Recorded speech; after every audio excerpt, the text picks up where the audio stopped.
Hey guys, hope you're well. Sean Maloney, Digital Business Masters with Carrot Bars. Okay, this video, I just want to have a quick look at an article that came across my desk today. Very, very relevant to the current situation we're seeing in the global economy, and very much pertinent to some of the things we've been talking about now for the past 2 or 3 years with regards to the damage that can be affected on people if they're not financially aware or financially educated, even to the most base level. And this article absolutely exemplifies what it is when it comes to mass media perception management and how it's basically not giving you any information at all. It gives you some detail, fair enough, there's some facts in here, but it really does not help people at all to be able to get out of the way of what a lot of these recessions represent. I'll use the word recession, but we're talking about downturns, we're talking about incidences, and anybody over 40 years of age will have lived through at least five of these things, and it's the damage they do, not in the time that they're at necessarily, even though a lot of that can be painful for people who lose jobs or people who hit harder times during the recessions, but moreover, it's how damaging they are to long term.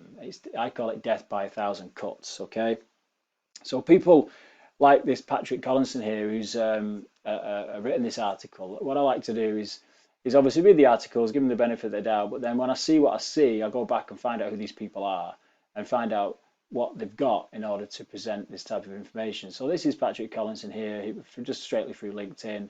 He's been in journalism, looks like financial journalism, for knocking on 30 years. He was with the money marketing group as an editor for a while, a good while, and then he's been with the Guardian and more recently probably the money editor for 20 years. So he's a talking head, okay? So his job is to report on the financial situations of the world, and that is obvious throughout this article. Okay, so it is what it is. I'm not judging the guy. His job is what it is. But at the end of the day, you've got to know who's writing these things to get a perspective on what it is that they're actually saying. And like I say, there's plenty of information in here, but as I'll go through some of the pertinent points, you can just tell that it's not giving people anything really, other than what they should already know, actually, but unfortunately may not do. So let's have a look. He's talking about how will the stock market fall affect my personal finances. Okay, so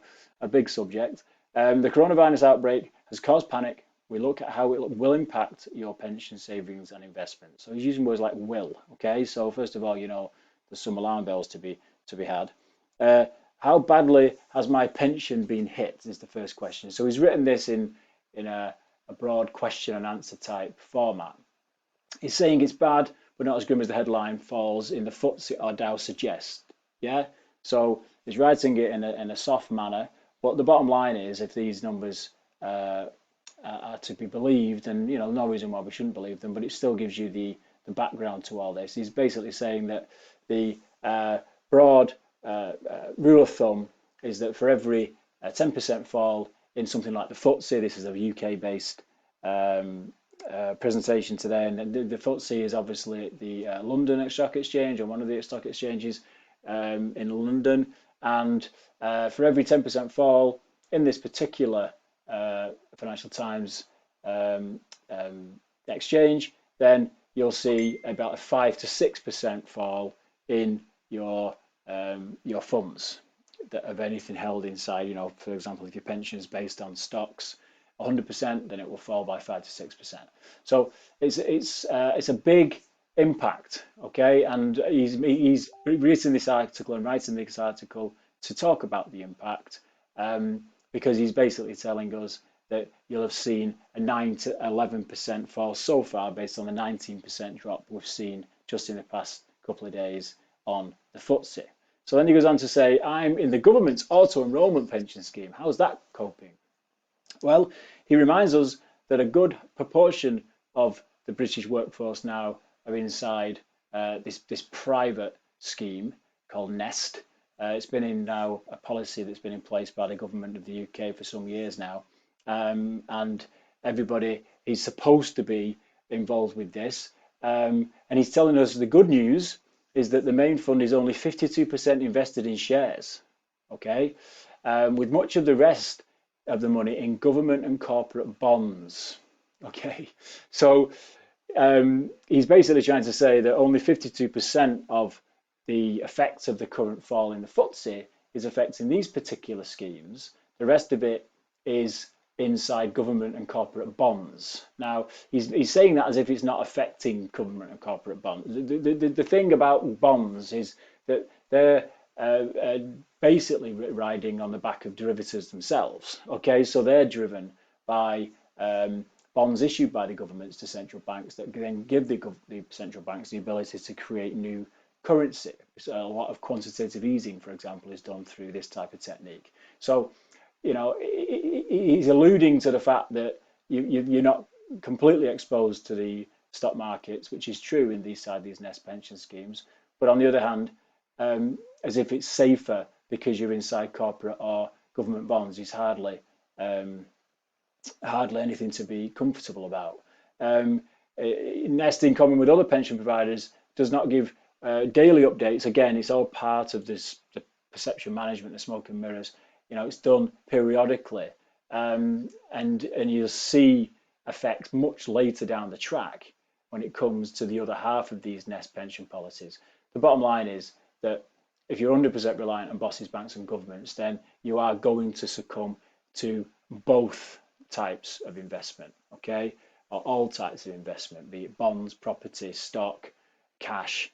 You know, it's all in the same mix because it's all under the fiat system. I'm only 30. Do I have to worry about this? Okay, he's saying not really, simply on the premise that if you're younger, you've got longer to save. The problem is you're saving in the same thing.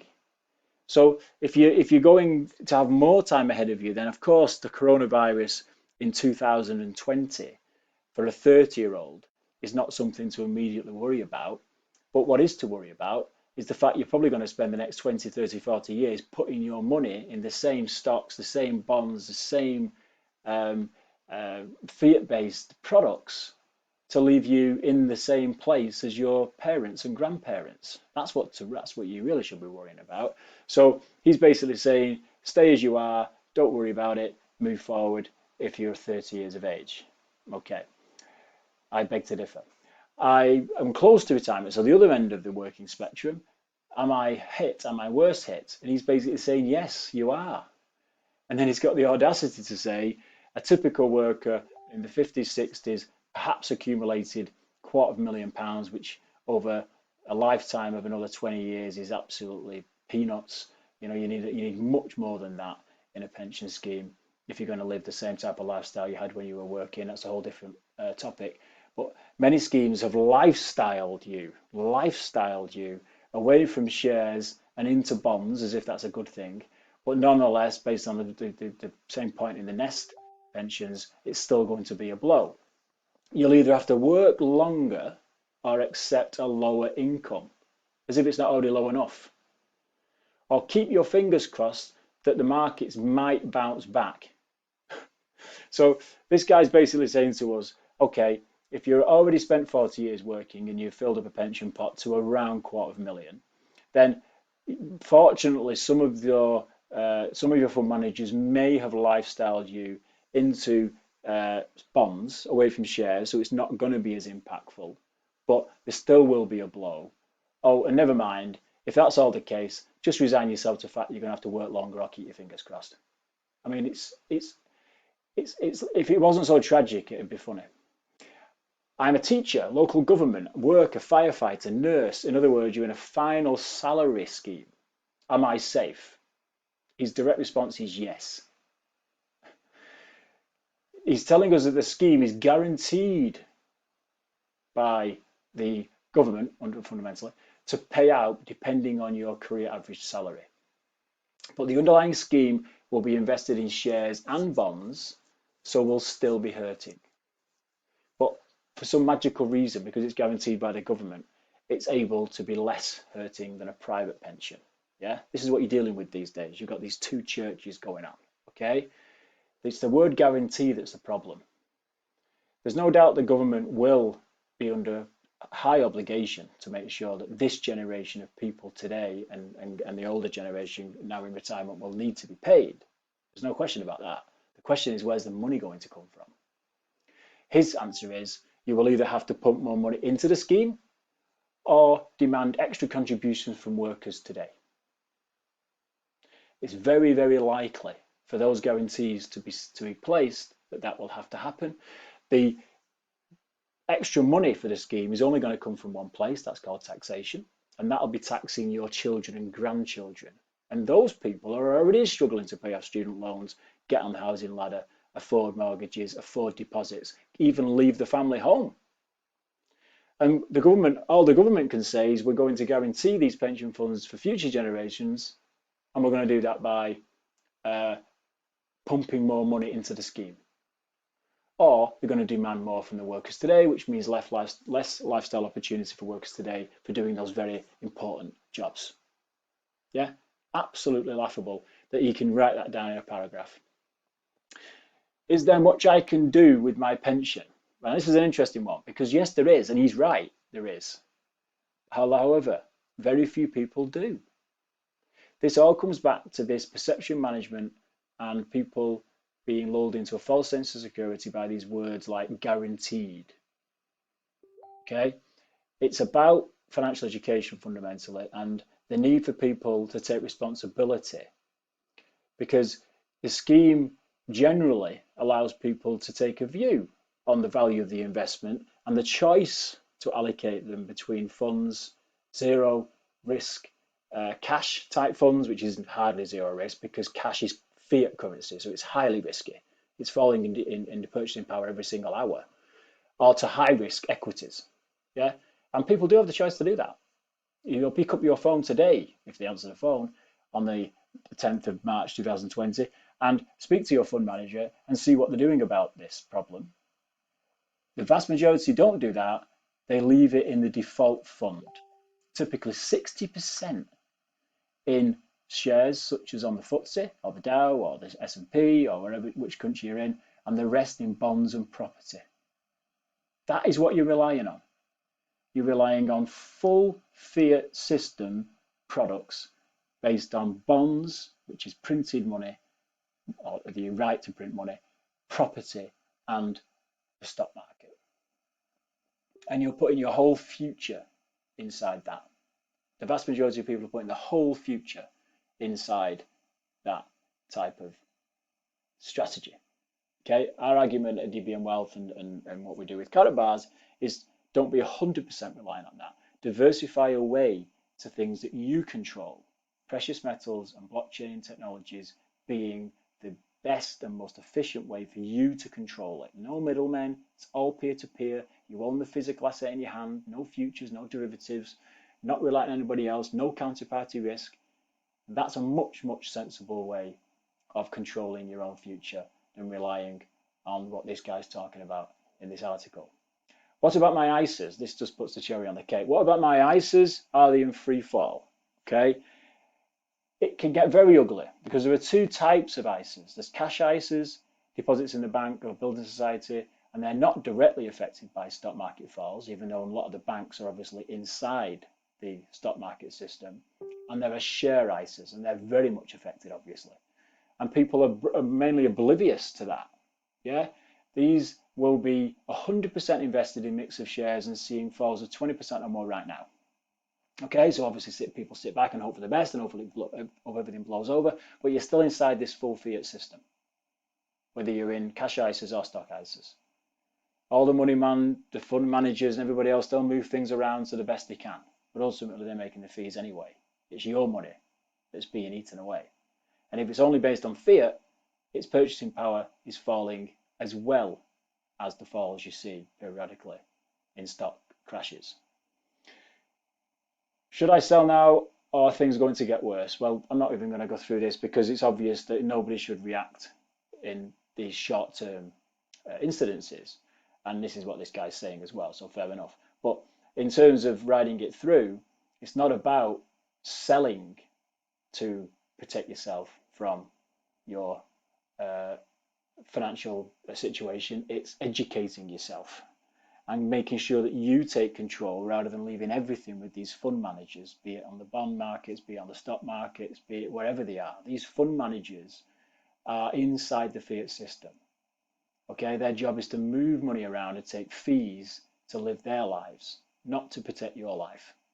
So it's a case of making sure that you take control through education, not simply by sitting and hoping. Now, to top it all off to the end, a typical with mass media perception management type articles is the good news at the end. And again, as I've reported on time and time again at DBM and across our sister groups at Team 113 and all the other carrot bars down under, I've reported time and time again that they always default to a good news pitch at the end, but it just adds insult to injury in terms of the way they put it, because they're saying here that, oh, we're okay, petrol prices come down, a few oil prices are coming down, therefore petrol prices may come down, heating bills might come down, so therefore you might get a few pence saved here and there on the gallon of fuel or on your electricity bill. Hardly doing anything at all to reflect up against how damaged your fiat-based savings are inside the wider picture based on 4 or 5 recessions over the past 3 decades and based on where you're hoping to be over the next 10, 15, 20 years as you head towards retirement. It's laughable if it wasn't so tragic.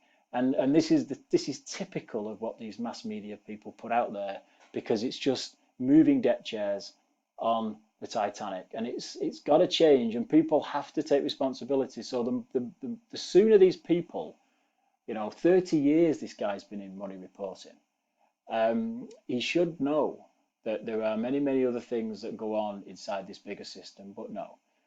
30 years into his career, he continues to peddle this information. It's, there's some facts in there, there's information in here, but it's not giving anybody anything to get hold of, because it's simply not educating people, which is what The Guardian would be much better served doing than simply trying to sell newspapers off the back of headlines like this.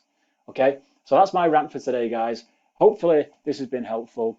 The point here is to speak to whoever brought you to this video or contact myself, and we will put you into free financial education channels. You can go and get all this information for free about what it is to extricate yourself from being 100% reliant on bosses, banks and governments. Get the information, understand how powerful it is to own physical gold, listen to the people much smarter than, much more established than we are when it comes to what it is to move outside the fiat system, and do it ahead of the reset, okay?